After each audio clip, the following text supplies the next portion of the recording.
Selamat siang Pak, selamat siang teman-teman. Perkenalkan nama saya Nika Astria Situmorang dengan NIM 22031022 dari program studi pendidikan biologi. Baiklah, dalam video ini saya akan menyelesaikan tugas administrasi dan supervisi pendidikan saya. Dalam video ini saya akan membahas tentang yaitu gaya kepemimpinan.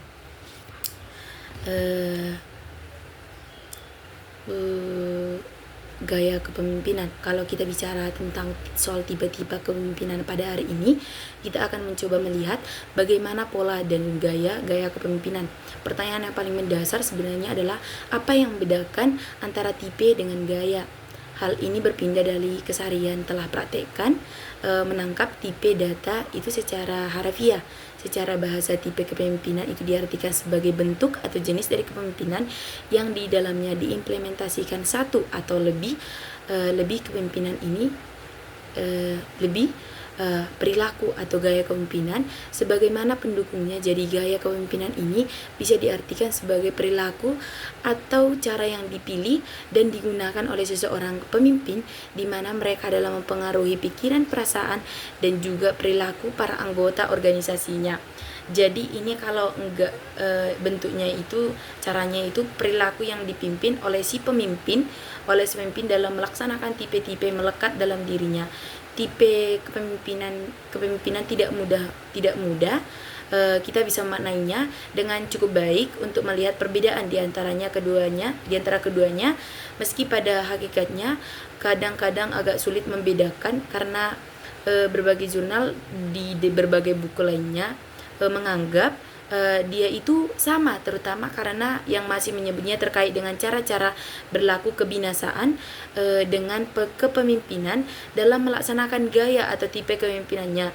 Jadi menyebutkan terkait dengan cara-cara berlaku kebiasaan dari kepemimpinan dalam melaksanakan gaya dan tipe kepemimpinannya, menyebut terkait kalau minggu ini kita akan membahas tipe kepemimpinan.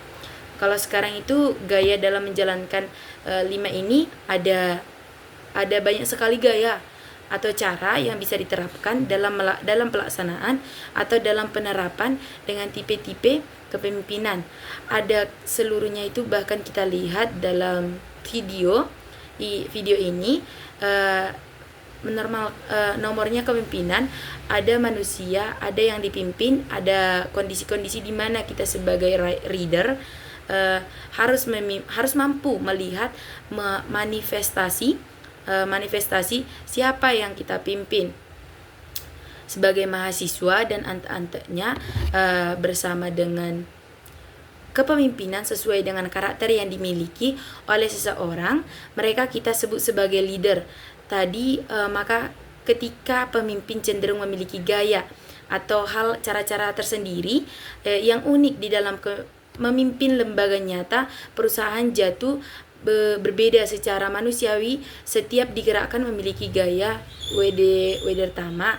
Dan kalau kita ambil satu pendapat dikutip, kenapa saya akan coba bangkit 10 gaya untuk hari ini, cukup menarik dengan apa yang dipaparkan oleh Hart. Daun punya 10 gaya kepemimpinan serta seorang leader dalam penetapan tipe-tipe kepemimpinannya. Pertama, gaya itu gaya yang persuasif.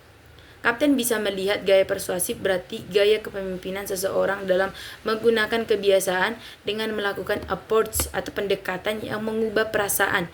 Jadi yang akan dikejar ini persuasif, pendekatan untuk menarik rasa simpatik meski kerasa menarik pikiran, atau dengan kata lain melakukan kebutuhan ajakan mempengaruhi mereka untuk melakukan. Jadi bermainnya dengan rasa yang hati-hati. Bagaimana membuat anak mau mengikuti apa yang kita inginkan? Otomatis orang tua bisa mengajak untuk bisa mempengaruhi para karyawan, para bawahan, para pegawai, orang-orang lain sekitarnya untuk melakukan apa yang kita inginkan. Misalnya tidak harus sebetul-betulnya paham. Mereka yang dipengaruhi tersebut semuanya harus dikendalikan dalam convection. cara kebinasaan, tipikal kemampuan, skill, sehingga bisa menjadi solusi menggunakan cara yang tepat untuk mempengaruhi mereka, mengejek mereka, merayu mereka. Gimana ya? Disebut dengan istilah gaya persuasif. Gaya persuasif yang kedua yaitu halnya represif. Efektif adalah gaya kepemimpinan dengan cara memberikan karena tekanan, ancaman, ancok, menegang, membangun ketakutan-ketakutan dalam diri bawahan dan di bawahan pada diri karyawan. Isinya yaitu ketakutan untuk melakukan kewajiban yang memang harus mereka lakukan. Dengan munculnya rasa ketakutan, diri karyawan ini dapat akan mempermudahkan, itu merupakan salah satu tipe dari kepemimpinan. Dengan itu akan semakin memudahkan kita untuk memimpin, karena dengan ada rasanya ketakutan ini, maka mereka akan semakin mempunyai niat untuk melakukan pekerjaan dan menjalankan perkataan ataupun keinginan-keinginan yang kita inginkan, sehingga kita akan semakin berada pada level yang lebih baik.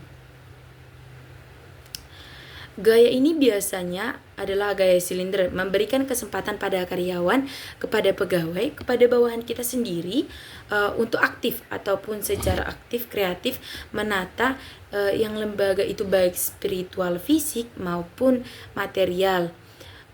Dalam lembaga atau perusahaan ini dijelaskan mereka cenderung berpartisipasi dalam kondisi yang memaksa, yang membuat untuk berpartisipasi dalam melaksanakan kinerja atau mengambil kebijakan bersama. Kemudian yang keempat adalah gaya Eropa. Gaya Eropa untuk gaya